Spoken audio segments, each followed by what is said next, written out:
Will the Chinese economy bring down the global markets, the US included? Two concerns that I have. Number one, energy shortage. Number two, supply chain issues. I'm going to simplify these two crucial concerns. And at the very end of the video, I'm of course going to explain how we make money from this information. Currently, China is using more energy on a daily basis than they purchase or produce. Conclusion: China does not have enough energy to support their economy. If they don't find a solution, find a fix sooner than later, their markets will drop even harder, which is tough news to hear for an already beat up Chinese market, down 40% this year. So let's talk about current conditions.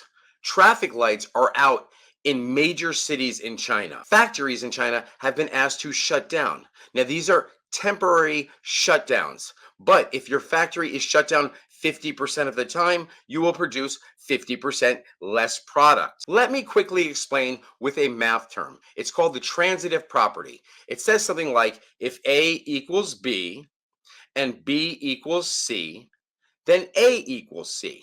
Or a better example, you say Matt is taller than Kevin, Kevin is taller than Susie, so through the transitive properties, Matt must be taller than Susie. It's simple logic. Now let's use that same transitive property to discuss China. Factories are being forced to shut down. Factories shut down, light bulb moment, less production. Less production, light bulb moment, less earnings or negative earnings. Now understand, when companies talk about their issues, there's nothing new there. It doesn't matter if we're talking about the Chinese market, the US market, or the European market. You're still going to hear the same feedback. Yes, we are less profitable this quarter, or we incurred a loss this quarter due to higher material costs. Or you'll hear something like this from the companies: demand for our product is so strong, we just had a problem producing enough units to fulfill. And of course, the reason behind all these excuses: supply chain issues. Man, they must think we're dumb, as we've been hearing the same supply chain issues for 18 months. Before we get to supply chain issues, let's finish off China. Chinese market is down 40% this year. Chinese companies, forced shutdowns. Chinese companies, supply chain issues. Blackouts that last 12 to 24 hours with no warning. Now let me give you an example. There's a factory in China that produces steel. Their power was cut off. 23 of their employees were hospitalized with gas poisoning.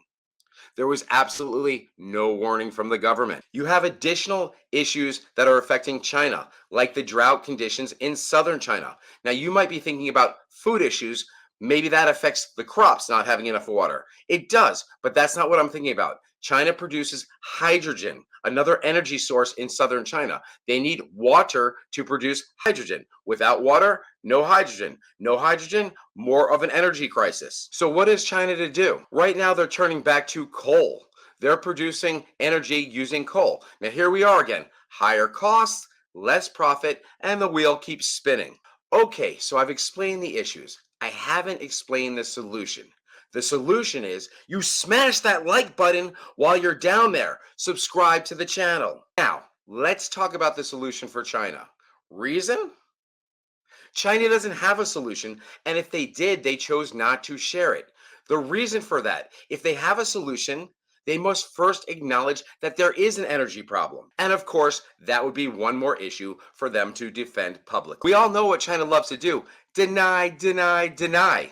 If you agree with me there, drop a comment. Let me know your China story. Supply chain issues. We've all heard about supply chain issues for the good part of 18 months. It started with shortages on hand sanitizer, toilet paper, paper towel. And then when that no longer was an issue, the new shortages were PPE materials, masks, gowns. And then all of a sudden that was solved. And then we started hearing about chip shortages. Now understand, microchips are in everything that we use: computers, cars, toys, machines, headphones.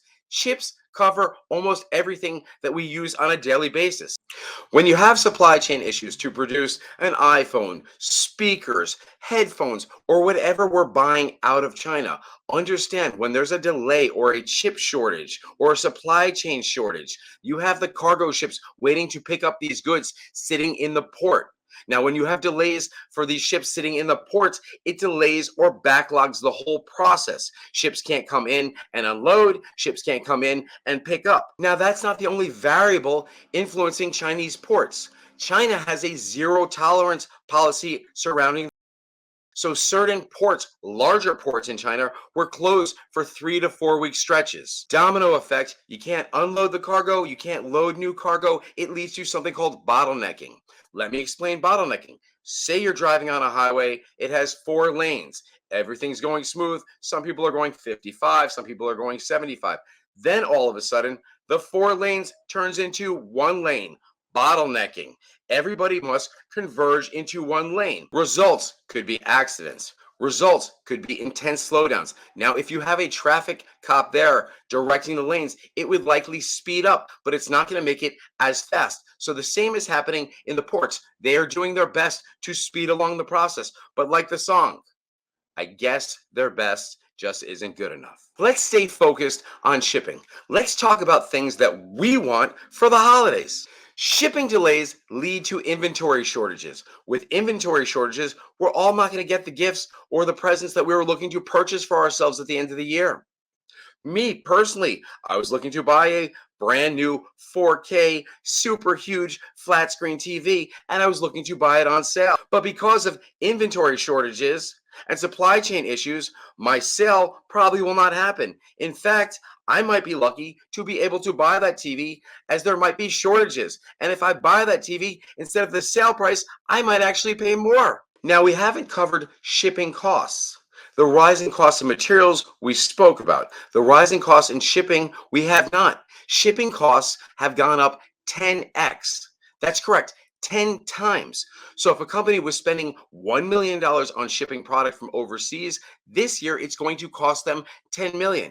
Now, who's going to feel that pain? You and me, because we're going to feel the bottom line when the price of our product goes up. Now, some large retailers believe they have a solution. Target, Walmart, and some other major retailers have purchased their own ships to help minimize these issues. Okay, Matt, I'm still not there with you yet. How are we going to profit from this?